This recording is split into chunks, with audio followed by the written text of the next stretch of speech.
Hello dear student, आप सभी का स्वागत है ज्ञान जीएस के ऑफिशियल यूट्यूब चैनल पर। तो आप सभी लोगों को पता है कि हमारी जो क्लास आर ओ की चल रही है उसमें हम उत्तर प्रदेश से स्पेशल पढ़ रहे हैं। वो प्रश्न पढ़ रहे हैं जो 2011 से लेके 2022 तक अभी तक आपके पेपर में पूछे गए हैं और आगे इन्हीं प्रश्नों की पूछे जाने की संभावना भी बनती है और हम एक्सपेक्टेड क्वेश्चन भी इसके बाद करेंगे।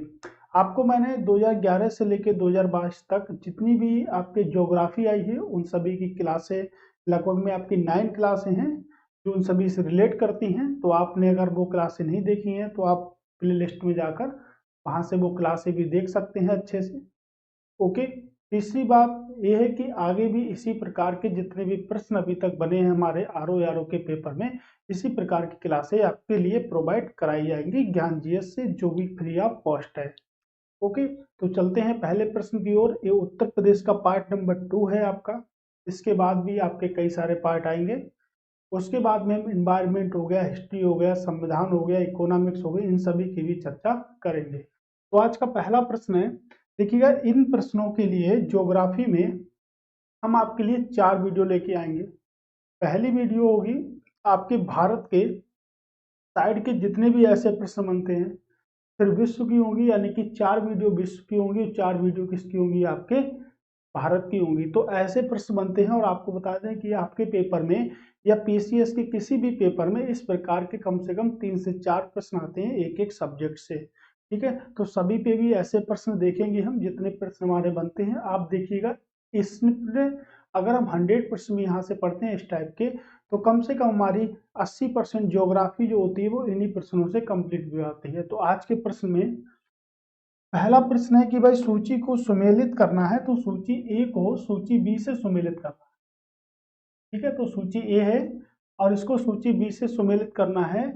आप देखिएगा, मैंने आपको बताया था ए प्रश्न बहुत सरल होते हैं। अगर इसमें से हमें एक भी पता है तो हम ऑप्शन को काट लेते हैं इसमें से, देखिए इसमें से ऑप्शन बन जाते हैं। जैसे आपको पता है काली मिट्टी के बर्तन, चीनी मिट्टी के बर्तन, पीतल शिल्पकृति, या अगर कहें तो सीसा शिल्पकृति। ठीक है, कोई सी भी अगर हम बात कर लें, यहाँ से कोई सी भी बात कर लें ओवरऑल यहाँ पर, तो देखिएगा अगर हम शीशा की बात करें, आपको पता है कि चूड़ियाँ जो है सबसे ज्यादा कहाँ पर मिलती हैं, आपके फिरोजाबाद में मिलती है। ठीक है, और पीतल जो है वो आपके कहाँ मिलेगा, मुरादाबाद में मिलेगा। पीतल नगरी किसे कहते हैं, मुरादाबाद को। तो देखिएगा डी का 3 क्वेश्चन होगा, यानी कि डी का अगर 3 हुआ तो ए ऑप्शन कट गए और ए ऑप्शन भी कट गया, तो क्या होगा डी 3। देखिएगा पीतल नगरी से मैच कर लेते हैं, 3 का क्या होगा 1 होगा। उसके बाद जो आपकी चीनी मिट्टी के जो बर्तन हैं वो कहाँ पर बनाए जाते हैं, काली मिट्टी के बर्तन कहाँ पे बनाए जाते हैं। तो अगर नहीं पता पहले या तो पता ही होगा, और दूसरी बात आपके काली मिट्टी के बर्तन निजामाबाद में, और चीनी मिट्टी के बर्तन कहाँ बनाए जाते हैं, आपके चीनी मिट्टी के बर्तन तो सेम ही है, आपके गुजरात में बनाए जाते हैं।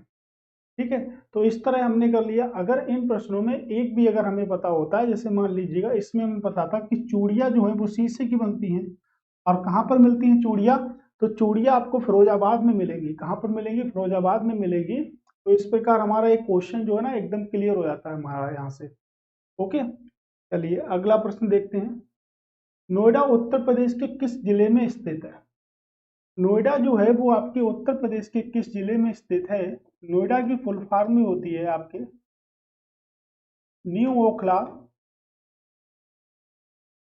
न्यू ओखला इंडस्ट्रियल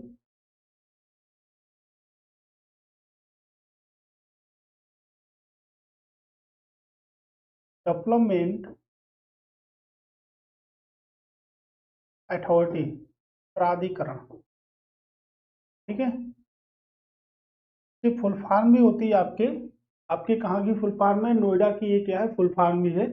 और नोएडा की जो साक्षरता रेट है वो सबसे ज्यादा है। तो साक्षरता रेट जो है आपकी वो सबसे ज्यादा है नोएडा की, यानी कि उत्तर प्रदेश में सबसे ज्यादा साक्षरता रेट आपकी नोएडा यानी कि गौतम बुद्ध नगर की है। और उसके बाद अगर बात करेंगे सबसे कम कहाँ पर है, तो सबसे कम आपकी श्रावस्ती में है। ठीक है, सबसे कम आपकी श्रावस्ती में किस नगर के अंतर्गत आता है, तो गौतम बुद्ध नगर के अंतर्गत आता है। ठीक है, तो गौतम बुद्ध नगर के अंतर्गत आता है। ठीक है आपका, अगर मैं यहाँ से आपसे पूछूं कि गौतम बुद्ध नगर गाजियाबाद और मेरठ यानी कि 3 शहर आपके किस नदी के किनारे हैं? गौतम बुद्ध नगर, गाजियाबाद, मेरठ आपके किस नदी के किनारे हैं? तो आप कह सकते हैं ये सभी आपके हिंडन नदी के किनारे हैं।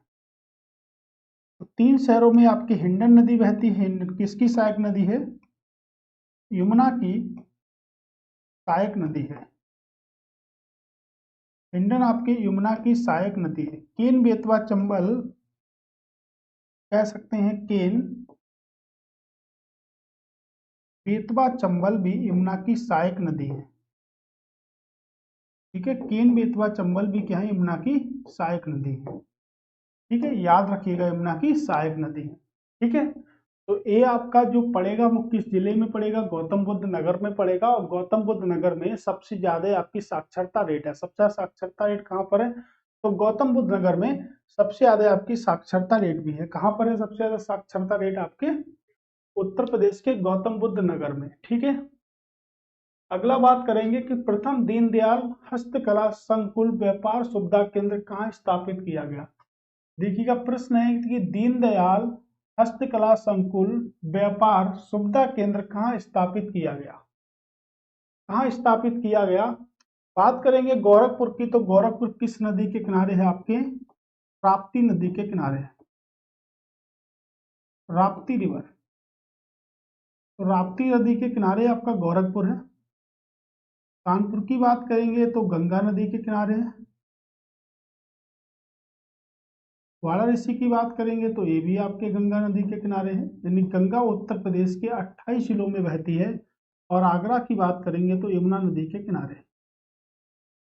आगरा जो है वो आपका यमुना नदी के किनारे है। और आपके जो गंगा जो है वो कितने जिलों में बहती है? तो गंगा कुल मिला के उत्तर प्रदेश के 28 जिलों में बहती है। गंगा उत्तर प्रदेश में प्रवेश कहाँ से करती है? तो गंगा उत्तर प्रदेश में बिजनौर से प्रवेश करती है। और उत्तर प्रदेश के 28 जिलों से होकर बहती है गंगा। गंगा के सबसे बड़े क्षेत्र की बात करेंगे तो सबसे बड़ा क्षेत्र कहाँ पर है? आपके बदायूं में। ठीक है, तो गंगा का सबसे बड़ा जो मैदानी भाग है वो आपके कहाँ पर है? बदायूं में है। और आपसे पूछा गया है कि वो संकुल जो है आपका, यानी कि प्रथम दीनदयाल हस्तकला संकुल की जो स्थापना की गई है वो आपकी 84 घाटों की भूमि कहाँ पर की गई है? वाराणसी में की गई है। तो 84 घाटों की भूमि भी किसे बोलते हैं? 84 घाटों की भूमि हम बोलते हैं वाराणसी को। इसी में इसकी क्या करी गई है? स्थापना की गई है। ठीक है, प्रश्न है कि उत्तर प्रदेश का राज्य चर्म विकास व विपणन निगम लिमिटेड कहाँ पर स्थित है? तो आपको बताना है, ये डायरेक्टली प्रश्न आपसे पूछे जाएंगे और बल्लाहन के फॉर्मेट में पूछे जाते हैं। तो चर्म विकास जो रोग संस्थान है वो आपके कहाँ पर है? ठीक है, आगरा में है, वार्ड कानपुर में है, मुरादाबाद में, गाजियाबाद में। अभी हमने पढ़ा मुरादाबाद किस नदी के किनारे होगी? तो मुरादाबाद आपकी रामगंगा, रामगंगा जो कि गंगा की सहायक नदी ही है। कानपुर अभी हमने पढ़ा, आगरा को पढ़ा। आगरा की बात करेंगे तो आगरा की स्थापना की थी सिकंदर लोदी ने। किसने की थी आगरा की स्थापना? तो आगरा की स्थापना सिकंदर लोदी ने की थी। और इसका आंसर भी क्या होगा हमारा? इसका आंसर भी आपका आगरा होगा। ठीक है, तो 1504 और 1505 में आगरा शहर की स्थापना की थी। किसने की थी आगरा शहर की स्थापना? सिकंदर लोदी ने आगरा शहर की स्थापना की थी। ठीक है, ओके। भारत के राज्यों में उत्तर प्रदेश निम्नलिखित में से किन फसलों में अग्रणी उत्पादक है? पूछ रहा है कि उत्तर प्रदेश का किन फसलों में प्रथम स्थान रखता है। तो उत्तर प्रदेश किन फसलों में प्रथम स्थान रखता है? मूंगफली में प्रथम स्थान रखने वाला है आपका गुजरात। पहला तो आपका गलत हो गया। ठीक है, गेहूं, आलू, गन्ना, कपास, कपास में भी प्रथम स्थान किसका है? गुजरात का है। धान की बात करेंगे तो प्रथम स्थान आपके पश्चिम बंगाल का है चावल में। ये आपका गलत हो गया, लेकिन ये जो बी ऑप्शन है एकदम राइट है। गेहूं, आलू, गन्ना के उत्पादन में उत्तर प्रदेश प्रथम स्थान रखता है सभी राज्यों में।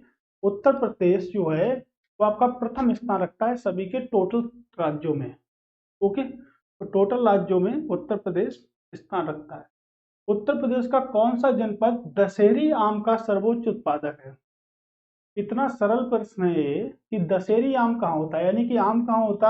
आम होता है मलिया बाग में होता है, मलिया बाग में आम होता है। मलिया बाग आपके किस डिस्ट्रिक्ट में पड़ता होगा, तो आपको पता है कहाँ पर पड़ता होगा, ठीक है, लखनऊ में पड़ता होगा। लखनऊ को पहले जानते थे अवध के नाम से, और अब हम इसे जानने लगे हैं, लखनऊ को पहले जानते थे अवध के नाम से, और अब हम इसे जानने लगे हैं लखनऊ के नाम से। तो हम कह सकते हैं जो लखनऊ की जो स्थापना की थी वो किसने की थी, आसफ उद-दौला ने की थी। लखनऊ की स्थापना आसफ उद-दौला ने की थी, और अवध की स्थापना शहादत खान ने की थी। ठीक है, अवध की स्थापना किसने की थी, तो शहादत खान ने अवध की स्थापना की थी। लखनऊ की स्थापना किसने की थी, आसफ उद-दौला ने लखनऊ की स्थापना की थी। ठीक है, तो इसका आंसर क्या होगा आपका, मलिया बाग। ठीक है, मलिया बाग। तो यहाँ पर सबसे ज्यादा आम का उत्पादन होता है, और कौन सा आम मिलेगा आपको जो सबसे प्रिय आपको लगता है, जिसे भारत में सबसे ज्यादा खाया जाता है, उसको हम कहते हैं दशहरी आम। कौन सा आम मिलेगा सबसे ज्यादा आपको, दशहरी आम मिलेगा। उत्तर प्रदेश के लोका आयुक्त की पदावधि क्या होती है, इसको अगर इंग्लिश की बात करेंगे तो इसको ओम्बड्समैन कहते हैं। इसको एक क्या है, भ्रष्टा निवारक संस्था है। ठीक है, भ्रष्टाचार निवारक संस्था है। ठीक है, तो भ्रष्टाचार निवारक संस्था है आपकी कौन, ठीक है, लोकायुक्त।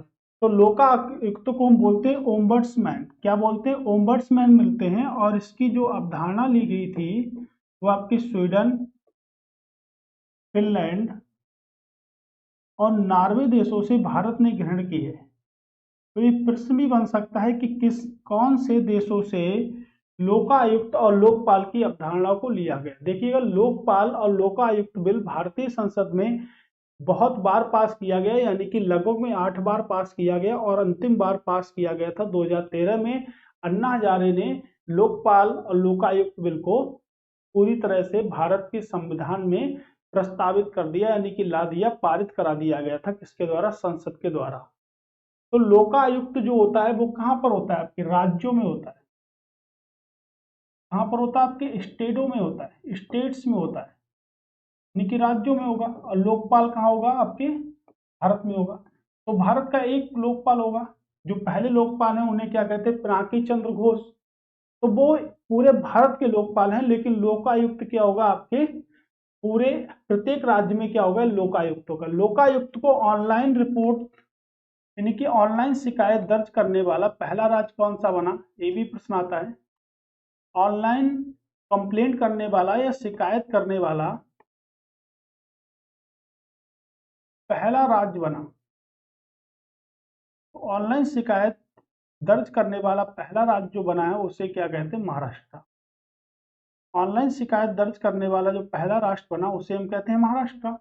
तो महाराष्ट्र ऑनलाइन शिकायत दर्ज करने वाला पहला राज्य बना था। और इसका जो कार्यकाल था, जब ये बना था तो इसका कार्यकाल 5 वर्ष था। देखिएगा, सुनिएगा, इसका जो कार्यकाल था, जब ये कार्यकाल के अकॉर्डिंग बना था तो इसका 5 वर्ष ही था। लेकिन 2018 में इसे संशोधित किया गया और इसके कार्यकाल को 8 वर्ष कर दिया गया। लेकिन 2019 में इसे फिर से संशोधित किया गया और इसके कार्यकाल को पुनः घटाकर कितना कर दिया गया था, 5 वर्ष कर दिया गया था। देखिएगा, जब ये बना था तब इसका कार्यकाल 5 वर्ष था। 2018 में अगर ये प्रश्न पूछा गया होगा एग्जाम में आपके, तो इसका कार्यकाल कितना होगा, 8 वर्ष होगा। देखिएगा, 8 वर्ष भी ऑप्शन में है।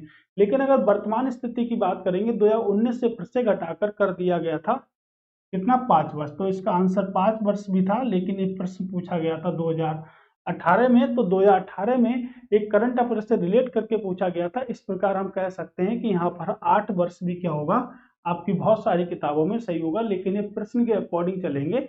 एक प्रश्न आपसे पूछा गया था, ठीक है, यूपीपीसीएस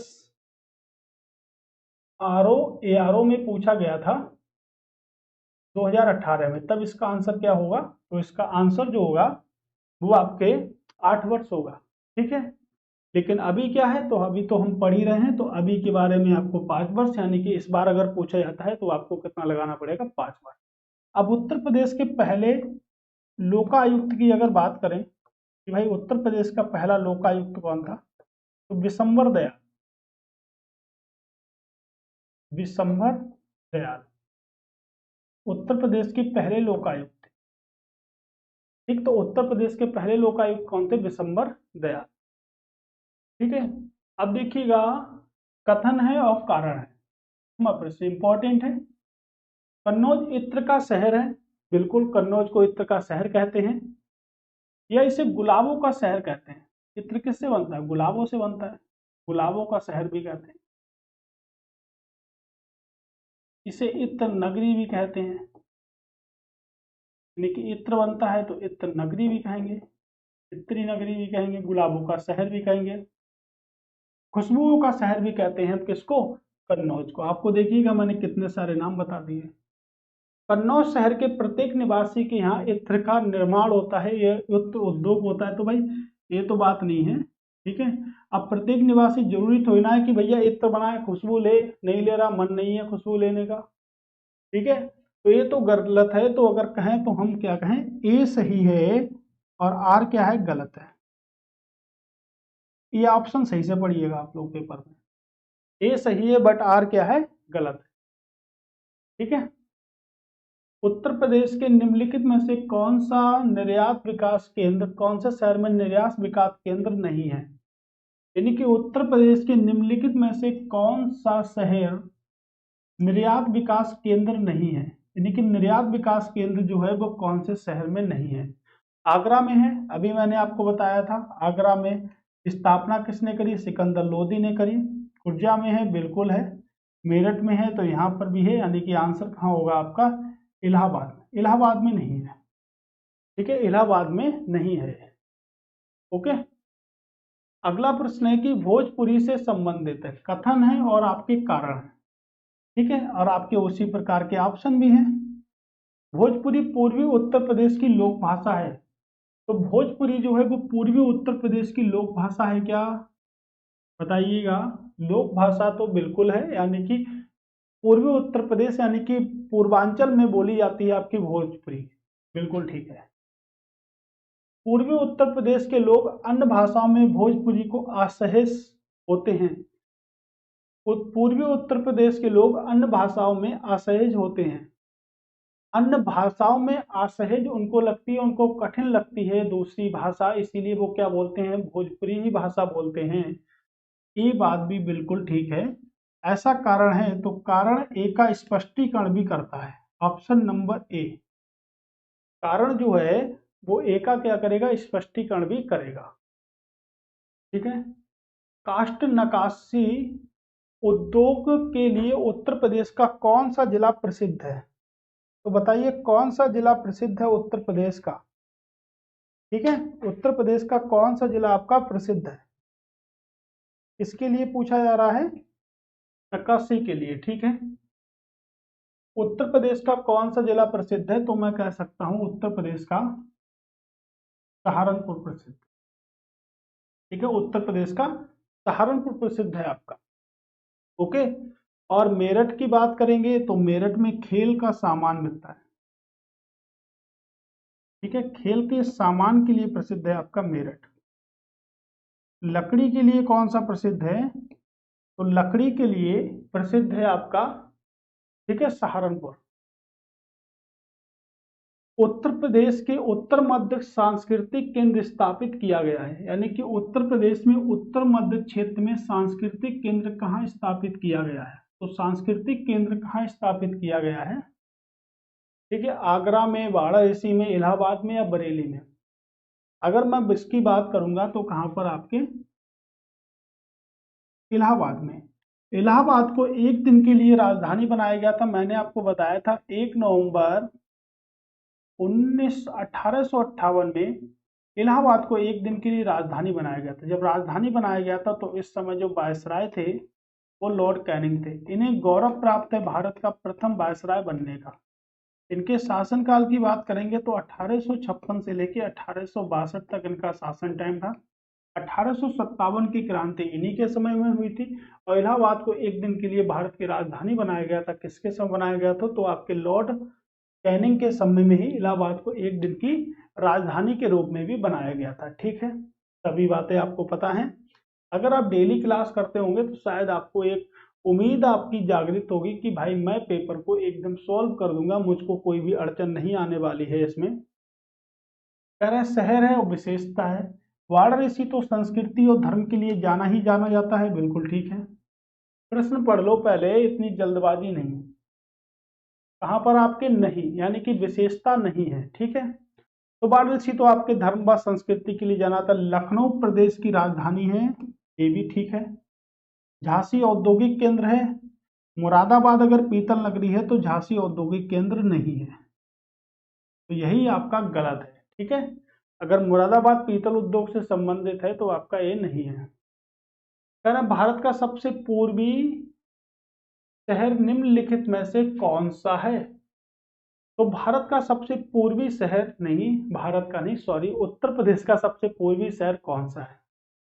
देखिएगा, उत्तर प्रदेश की अगर बात करें तो उत्तर प्रदेश के चारों दिशाओं के शहर देख लेते हैं। इसने तो एक ही पूछा है लेकिन आपसे पूछा जा सकता है चारों दिशा। उत्तर प्रदेश का पूर्वी शहर है आपका बलिया, ये हमारा आंसर होगा। और पश्चिमी शहर है आपका शामली। उत्तर प्रदेश के उत्तर में स्थित है आपका लकड़ी के लिए प्रसिद्ध है सहारनपुर। और उत्तर प्रदेश के दक्षिण में है आपका सोनभद्र। देखिएगा, उत्तर प्रदेश के अंतिम जिले हैं 75 जिलों में। उत्तर प्रदेश का सबसे पूर्वी जिला लगता है बलिया से, पश्चिमी लगता है शामली से, उत्तरी लगता है सहारनपुर से और आपका दक्षिण लगता है सोनभद्र से। तो उत्तर प्रदेश के चारों साइड के आपके क्या हो गए? आंसर हो गया इसका बलिया। क्या आंसर हो गया आपका?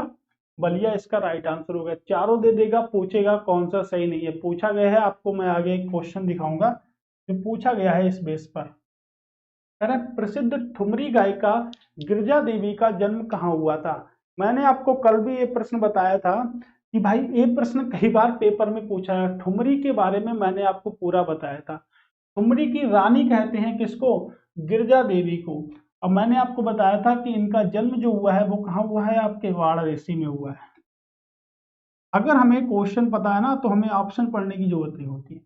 तो आप लोग जो आइडिया बनाओ ना वो बगैर ऑप्शन के बनाओ, यानी कि आप क्वेश्चन को सॉल्व करना सीखो लेकिन बगैर ऑप्शन के।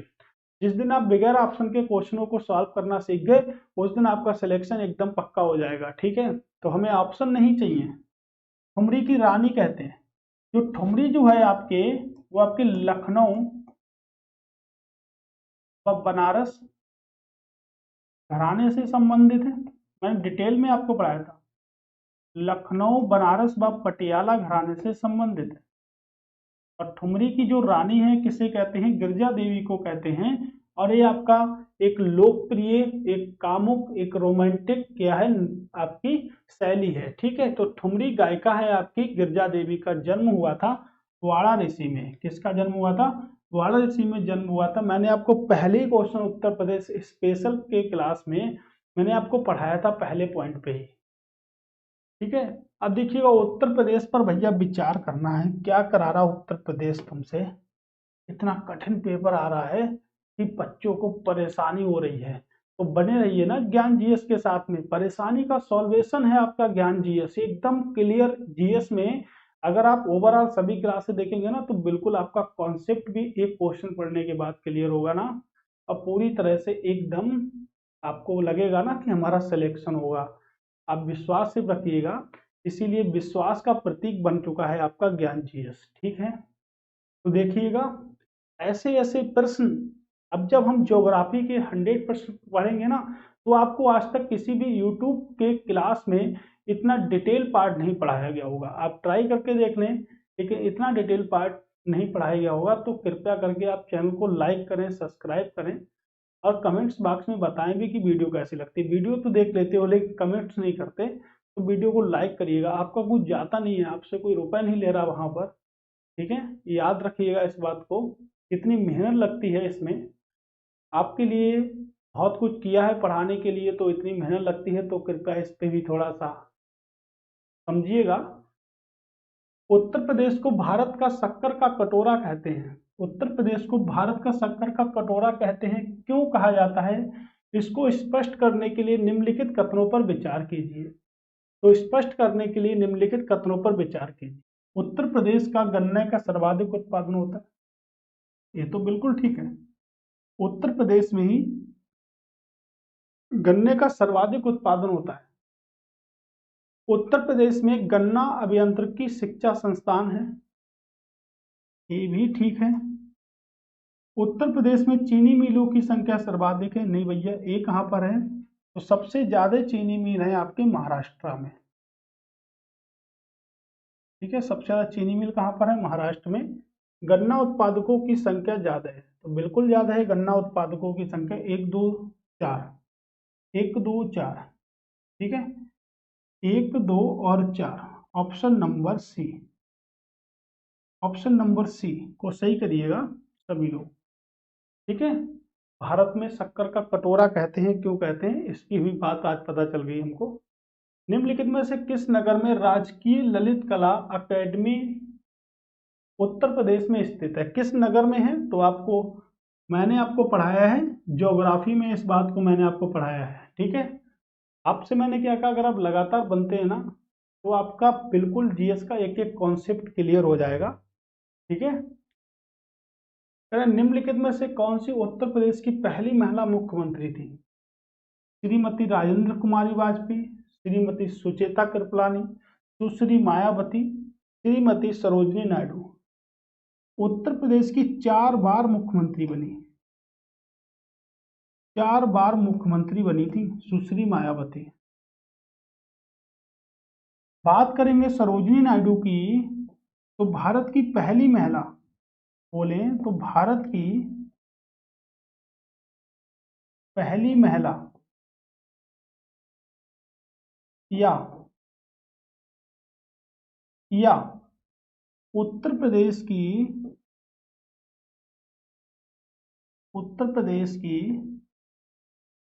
पहली महिला राज्यपाल 1947 से लेके 1949 तक, 1947 से लेके 1949 तक, है ना?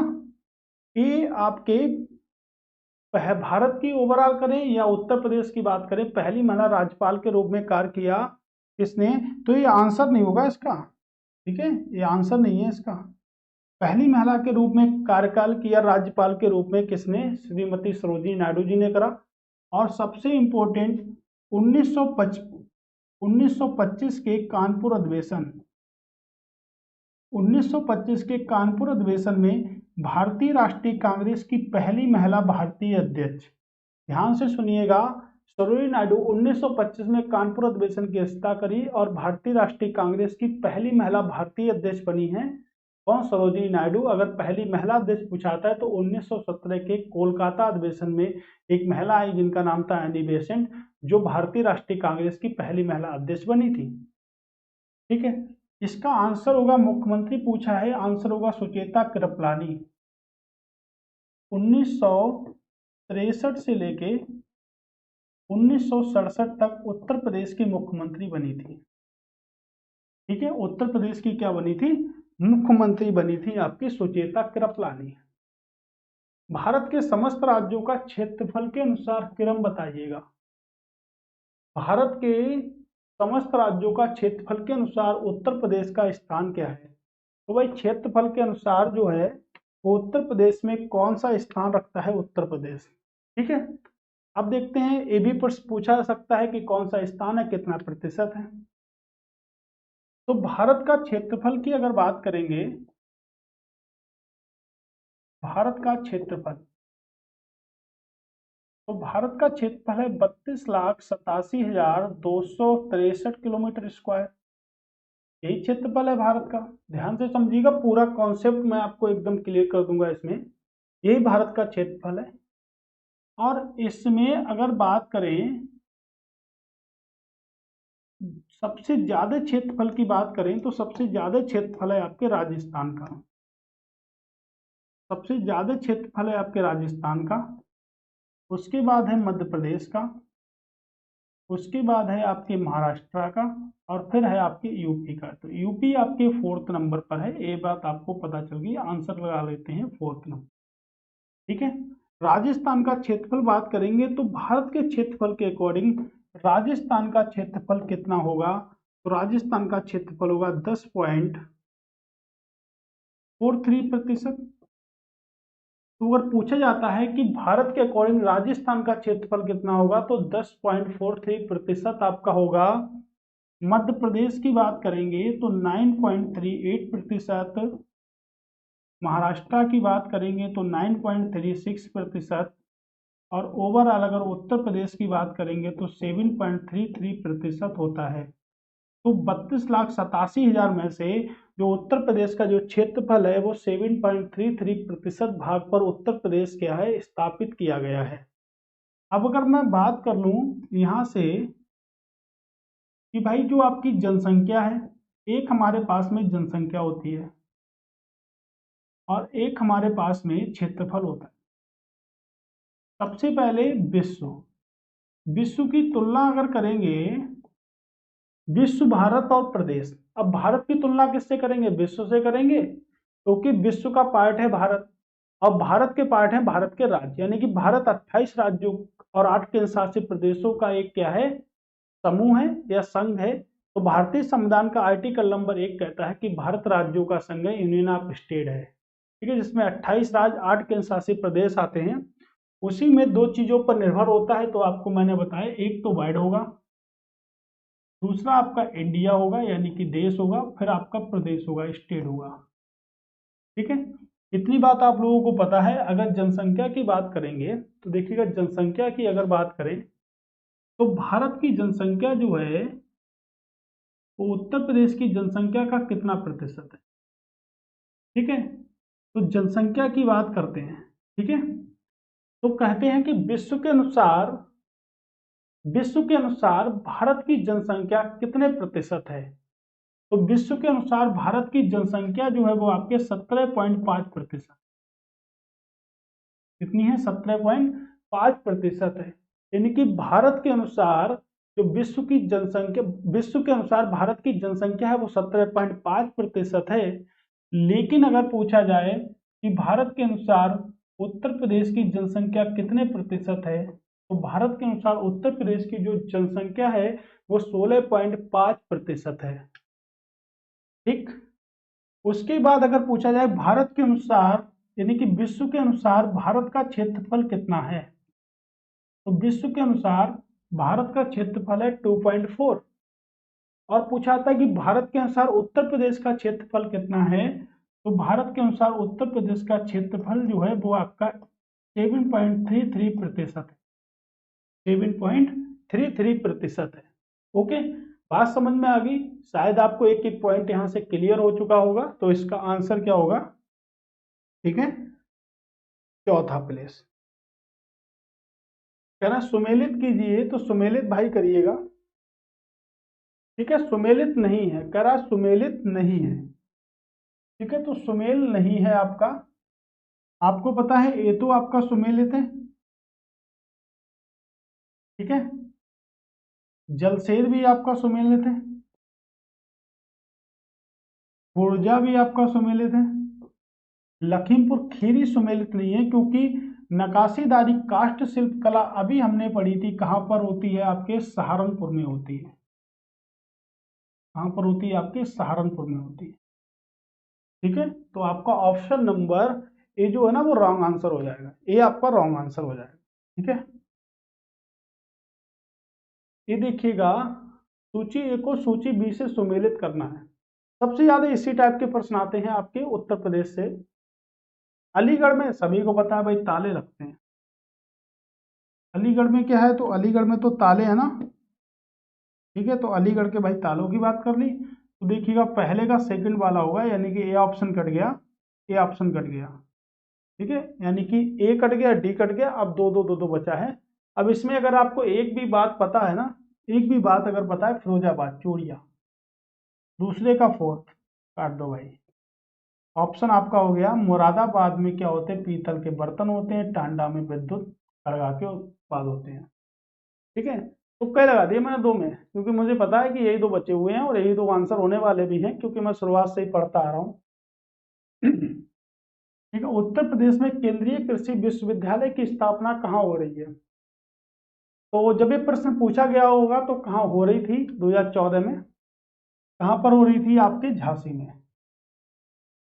कहाँ पर है? झांसी में। ओके।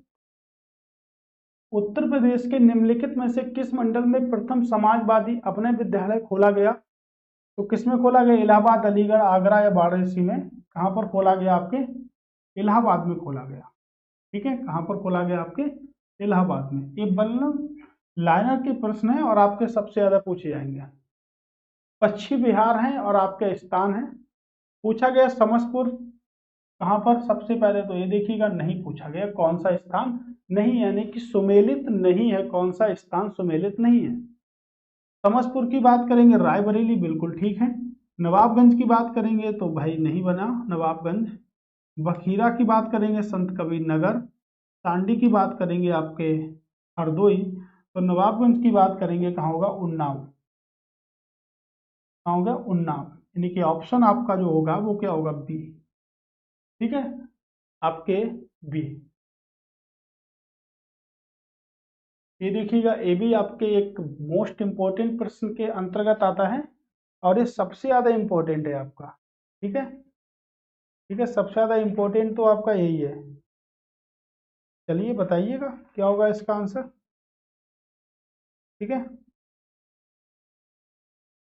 अगर बात करें तो देखिएगा, इसमें से अगर आपको एक भी पता है ना तो आप इसको कर देंगे, आराम से कर देंगे, कोई दिक्कत वाली बात नहीं। मैं मान लेता हूं, चलिए आप मान लीजिएगा, मैं मान लेता हूं कि भाई देखिएगा, यूरेनियम के लिए प्रसिद्ध है ललितपुर। ये तो है नहीं इसमें, तो मैं कह सकता हूं भाई तांबे के लिए भी प्रसिद्ध है। तो थर्ड का 2 मिलेगा, यानी कि सी का 2 मिलेगा। मैं अपने पास से नहीं करता हूं, जो मुझको पता है उसी पे बात करता हूं। ठीक है, मिर्जापुर। अब तो कोई सोचने की जरूरत ही नहीं है, हो गया। अब तो इसमें नकल मार लेते हैं। ठीक है, सोनभद्र। बोले सोनभद्र पहले का क्या होगा? फोर्थ होगा। चूने का पत्थर। इलाहाबाद में क्या मिलेगी? शीशे वाली बालू मिलेगी। ठीक है, हो गया काम। देखो कितने सिंपल तरीके से इसका काम हो गया। तो काम तमाम करना है ना, बिल्कुल कुछ रोकना नहीं है इसमें। काम क्या है? पूरी तरह से हटा दो, कुछ होने वाला नहीं है ना। काम काम करना है पूरी तरह से ना, सेटिस्फाइड क्वेश्चन को करना है, और किसी को नहीं करना, बस क्वेश्चन को करना है। ठीक है, हमें एग्जामिनर को सेटिस्फाइड करना है, किसी और को नहीं। ठीक, ये देखिएगा ऑप्शन आपका बी, एक निकालने से। ललितपुर बहुत ही मोस्ट इंपॉर्टेंट है। ललितपुर में यूरेनियम का उत्पादन भी होता है। तो उत्तर प्रदेश का एकमात्र ऐसा जिला भी है जो यूरेनियम का उत्पादन करता है, और इसका एक अयस्क है बहुत इंपॉर्टेंट है, जिसे कहते हैं पिच ब्लेड। तो ये भी प्रश्न पूछा गया है कि पिच ब्लेड किसका अयस्क है आपके। ठीक है, खनिज के उत्पादन, खनिज से संबंधित आपके प्रश्न आते हैं, तो पूछा था कि पिच ब्लेड जो है वो किसका उत्पादक है, यानी कि किसका अयस्क है। तो आपके पिच ब्लेड की बात करेंगे, U3O8 इसका फार्मूला होता है। ठीक है, ओके। अगला प्रश्न मेरा, अच्छा, आज के प्रश्न हमारे यहाँ पर समाप्त हो गए हैं। यही प्रश्न थे हमारे जो हमने अभी तक पढ़े हैं, और आगे 2 से 3 वीडियो में हम और भी जितने भी एक्सपेक्टेड क्वेश्चन है उत्तर प्रदेश के, उन सभी को भी समाप्त कर देंगे आपके लिए। तो आपके लिए ऑफर है और चल रहा है, आपके लिए फ्री ऑफ कॉस्ट क्लास है। इसके लिए कोई भी आपको फीस पे नहीं करनी है, और आपको फ्री ऑफ कॉस्ट से ही आपको मिलना है क्या? पूरा का पूरा सिलेबस मिलना है यहाँ से आपका। ठीक है, तो पूरा का पूरा सिलेबस आपको यहीं से मिलेगा। चैप्टर वाइज क्लास की डिमांड आ रही है, बिल्कुल, तो शुरुआत करेंगे चैप्टर वाइज। लेकिन मैं आपको बताऊं, हमें अगर वनडे एग्जाम को क्लियर करना है तो कम से कम हमें 50 या क्वेश्चनों की एक अच्छे से तैयारी करनी होगी, और उसमें से हमें 140 क्वेश्चन, 150 क्वेश्चन पीसीएस में आएंगे, आपको आपको क्लियर करना है उसमें से। ठीक है, तो अब मिलेंगे हम नई वीडियो में, नए क्लास में। तब तक के लिए आप ज्ञान जीएस को लगातार सपोर्ट करते रहें। Thanks for watching. धन्यवाद दोस्तों।